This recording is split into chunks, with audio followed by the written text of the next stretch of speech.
Hi guys! Welcome back to Succulent Days. It's me again, Aika. So ayan guys, may dumating tayong box from JAA Cacti and ito yung na-mine ko sa kanila. Actually matagal na to.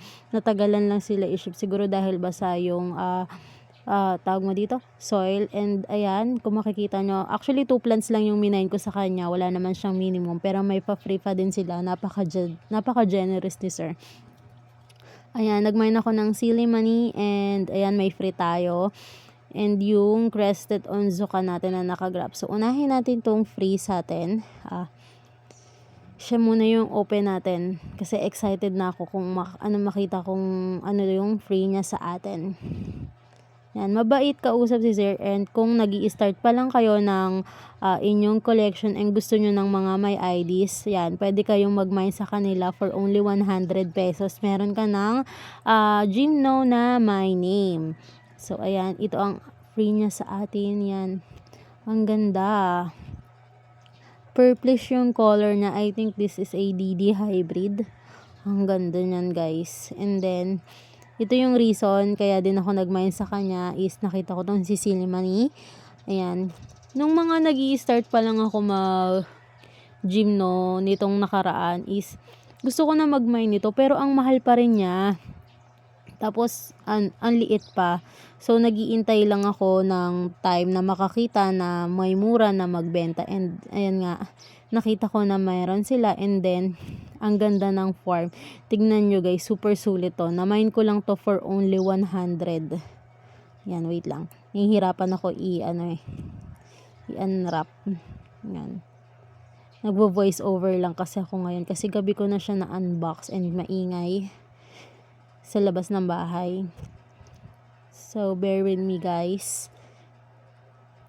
Shidip niya ng pate din siya, kaya maganda. Yan, oh, 'di ba? Tignan niyo yung silimani niya for only 100. Ang dami na ding pops, oh, 'di ba? Sulit na sulit. Pwede ko nang i-pluck yung mga pops sa ilalim, and pwede ko na siyang gawing propagation para gawing mother. Ayan, oh, 'di ba? Ang dami. Nabili ko lang to for only 100. Kaya try nyo na ding visit yung page na. Ang dami niyang gymnos na may ID for only 100. Starting from 100 guys. Ayan. Then ito. Yung aking crested onzuka na grafted. Yung unang na-mine ko sa kanya na ganito, nagkaroon daw ng problema yung rootstock. Buti na lang pinalitan nila. Ayan. So, ang laki ng rootstock na and super taba. And ayan, ang ganda ng farm guys. O, 'di ba? Ang ganda-ganda niya. Sulit. Na-mine ko lang din yan for only 120. O, 'di ba? Yung na-mine ko sa kanya is for 220 lang. Pero ngayon yung LBC is 170 plus na yung shipping. Ay, nako. So, yun guys. Thank you. Hi guys. Welcome back to my YouTube channel. It's me again, Aika. So, guys, ang gagawin natin today is magre-repack tayo ng ating propagation na purple delight. Ayan. Kailangan natin siya i-repat kasi malalaki na siya. Ayan, oh. Shallow lang kasi itong tray na to. Ayan. So, kailangan natin siyang i-repat. So, dito ko siya i-repat. Pero feeling ko hindi ko mauubos to kasi isa lang tong pot ko. Ayan, maghahanap pa ako ng ibang pot. So, i-repat natin. Then, after ko i-repat, kukuha ulit tayo ng leaves. Tapos, palalakihin ulit natin dito sa tray na to. So, ito ang aking soil mix. Then, as you can see, madami siyang rice hull. Madami siyang rice hull. And, may kokopit dyan, vermicast, garden soil. And then, may furadan and osmocote na agad yan. Para hindi na ako magtak-tak-tak-tak pa. So, ang gagawin lang natin is, kunin lang natin to. Ganito lang ako mag-repat. Lalagay natin yung soil mix yan. Punuin agad natin hanggang saan ang gusto nating level ng lupa. And then, kunin na natin itong ating propagation. And then, maingat nating tanggalin yung mga propa na malalaki na pwede nang i-transfer dito. So, ayan. As you can see, yung mga naunang propa is wala na siyang leaves. Ayan, hindi siya makita ng ayos. Ayan, wala ng leaves. Kasi pagkakatanggal ng leaves nila, pinapalitan ko ng bagong leaves ng purple delight para dire-diretso pa rin yung paglaki nila. Ayan, so, kunin lang natin yung mga malalaki na pwede na i-transplant. Ayan. Ayan, kunin lang natin ng dahan-dahan. Ayan na, yung isa. Ayan. Pag mga ganito na, nalaglag. Pag mga ganito na kalaki yung tropa nyo, pwede na siya i-transplant. Ayan. So, magtanggal muna tayo bago natin siya ilipat dun sa paso natin. Yan, hugot-hugutin lang natin. Ang lang dito, dahil magkakasama sila, once na hinugot ko, may mga sumasama pang ibang propa. So, yan, medyo mahirap magtanggal kasi sumasama. Ayan, dahan-dahanin lang natin, guys. So, ayan, natanggal na natin. Ang dumi ng kamay ko kasi kanina pa ako nag-garden. Ayan, inaayos ko yung mga plants ko kasi nag-order ako ng pots ulit na lilipatan ng mga purples natin. Kasi di ba naglilipat ako ngayon? Lalakihan ko yung nila. So, ayan, unti-untiin lang natin. Natatanggal na yung mga tarina niya. Pero okay lang yan. Once na maarawan yan at nailagay na natin dun sa pot, is makaka-recover na yan. Ayan. Ang lalaki na ng nila o ang haba na ng roots. Ayan. Hindi ko alam kung ilan yung kakasya sa pot natin, pero pagsisiksikan na lang natin siya para magbukas yung lash. So, ayan. Daming sumasama na maliliit pa na bago pa lang yung propa. Ayan, mabilis lang magpropa ng leaves si Purple Delight, guys. Ayan, makikita nyo agad yung pups na. Ayan. Then dito ulit. Ayan, ang gaganda. Then yung soil medium ko dito is more on coco peat. Ayan. And madalas ko din siya diligan. Kasi pag propa, once na makakita na kayo ng pups na lumalaki sa leaves yan, pwede nyo na siyang diligan. Pero, kung didilig kayo ng propa nyo sa leaves, huwag nyo didiligan yung gantong leaves na ganito. Kasi, yan, lalo na at maliliit pa yung puff niya. Kasi may possibility na mabulok siya. So, di ba, nakahilera siya na ganyan, yung leaves na yan. Para di nyo makita pala. Yan, di ba nakahilera siya ng leaves na ganyan. Dito ko lang siya sa brim, dito lang sa gilid ko siya nadidiligan. Para hindi madiligan tong mismong leaves. Kasi pag nadidiligan lagi yan o nababasa, may chance na mabulok yan. Lalo na biglang maarawan yan. Ay, naku, mabubulok yan, guys. Yan, so ilagay na natin ulit. Continue na ulit natin. Yan, okay lang na maputol yung roots niya, yung ibang roots niya. Hindi naman maiiwasan yan. So, kunin lang natin. Feeling ko itong side lang na to yung makukuha ko. Kasi pag kinuha ko pa lahat yan, hindi na magkakasya. Parang hindi na magkakasya itong side na to. Kasi malalaki na. And malit lang yung pot ko. Yan. Gusto ko lang talaga mag-transplant ngayon kasi wala akong ginagawa and naboboard ako. Buti na lang may mga propagation ako. Marami pa akong marami akong gagawa. Yan, ito yung leaf propagation. Yan. If I'm not mistaken, mga January ko kinuha tong mga leaves na to. And ngayon is April na. So yan, malalaki na. Yan, tignan nyo to.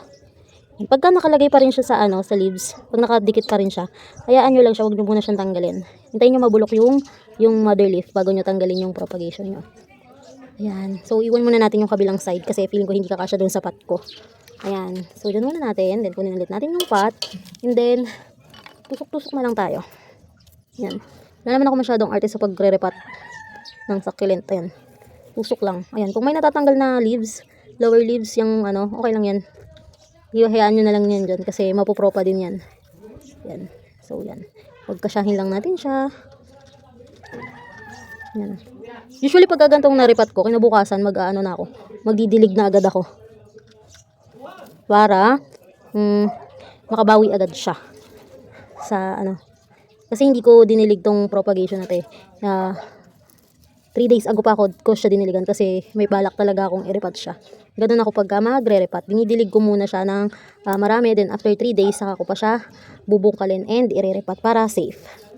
Yan. Pero pag tinatamad ako, minsan, pagkakat ko, tanim agad. Wala nang air dry. Ayan.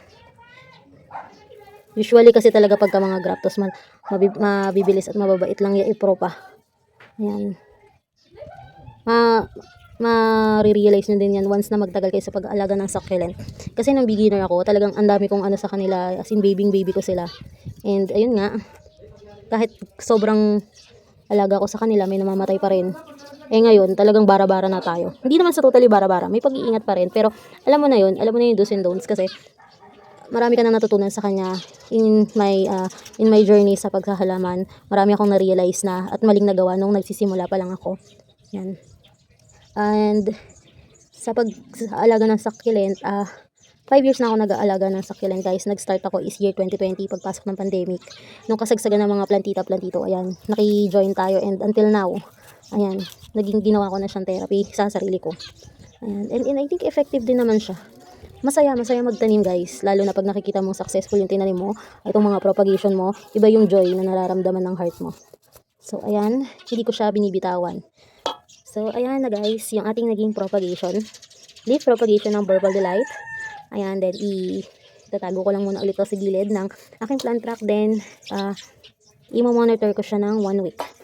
Paarawan ko pa rin siya, pero hindi ganun katinding araw guys. Then ito, may natira pa tayo, ililipat ulit natin to, maghahanap ulit ako ng pot. Ayan, do marami akong pot talaga, pero hindi siya yung pot na gusto ko. Ayan, depende din kasi sa kind ng plant yung ginagamit kong pot. Ayan, so lipat muna natin siya, tago muna natin ulit siya. Okay, so now, i-repat naman natin tong Dolphy. Actually dati may pot pink dito sa likod, pero ngayon wala na. So kung makikita nyo guys, super tuyo na ng kanyang potting mix and hindi na siya maganda. Hindi na nakaka-absorb ng water. So kailangan na natin siyang tawag mo dito, palitan para mas mag-thrive ang ating plants. Tignan nyo guys, dahil super tuyo na din ang stem niya. Hindi na umaakyat yung mga naiinom niyang tubig. Yan, so anong dapat natin gawin kapag ganyan? I-cut natin kung saan may healthy na stem, and then yun na, tusok na lang natin, and then hintayin na lang natin siya mag-roots para mag-plump up. So ayan, kung makikita nyo, super dry ng lupa. Hindi ko na maano yung, ayan, hanggang dyan na lang sa ibabaw yung natin, yung roots dan. And then ang ginagawa ko, tinatanggal ko na yung mga old roots para pagka tinanim natin, mapalitan ng new roots and mas mabilis ang kanilang recovery. So ayan, ang daming mga dry. I think mostly ng dry dito is pots pink. Ayan, healthy pa naman yung gitna ng stem nila. Ayan, nagkaroon lang sila ng super duper dehydration. Ayan. Hindi nila kinakaya yung init, and nakaterracotta pot din kasi sila. So kapag magte-terracotta pot kayo, kailangan mas madalas ang inyong pagdidilig. So ayan, kung makikita nyo, hindi na nahuhugot sa ilalim yung mga roots niya. Yan. Kasi sobrang compact na nito, sobrang dry na. So kailangan na talagang palitan. And makikita nyo, ayan super dry na, nag-dry na yung mga tawag mo dito, mga stem. Itong pots pink and Adolphy, super love nila yung water. Maganda sila kapag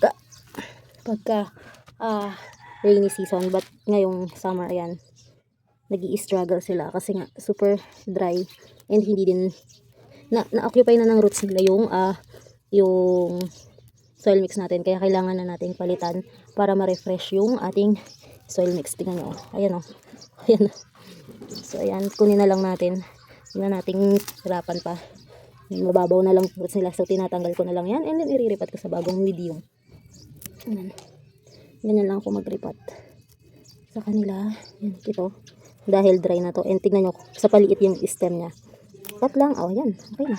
And then tignan natin yung kanilang soil mix, and super, ang ganda ng rooting system nila. Pero dahil na-occupy na nila yung mga soil mix, nag-stop na din yung growth niya, and natuyo na yung stem. So it's time para sa bagong soil mix. So ganun pa rin soil mix natin, more on organic, dahil sila ay mga graptos and they love organic. Yan, so lalagyan lang natin ng soil mix itong ating pot. Yan, may na yan, may halo na yung furadan and osmocos. Yan, lalagay ko lang kung hanggang saan yung gusto ko. Yan, and then tutusok ko na lang siya guys. Yan, hinahin natin yung pinakamalaking stem. Yan, tutusok ko na lang siya, ganyan. Yan, bahala na siya dyan, magta-thrive na yan guys. Hindi nyo naman sila kailangan masyado i-baby. Well, kapag beginner ka, ay understand na ma-baby kayo sa inyong succulent. Pero in time, kapag tumagal, matututunan nyo na rin yung ganitong way ng pagtatanim and pag-aalaga sa kanila. Look, super dry. Tanggalin na natin yan. Yan. Ito may maliit. Lagyan natin dito sa unahan. Yan. Kusa na yung magro-roots and kakapit dun sa ating bagong soil mix na. Yan. And then, siguro intay lang ako ng mga 3 days. Didiligan ko na agad to kasi nga tuyong-tuyo siya. Para na din mag-encourage ng new roots. Yan. Lagay-lagay lang natin. Yan.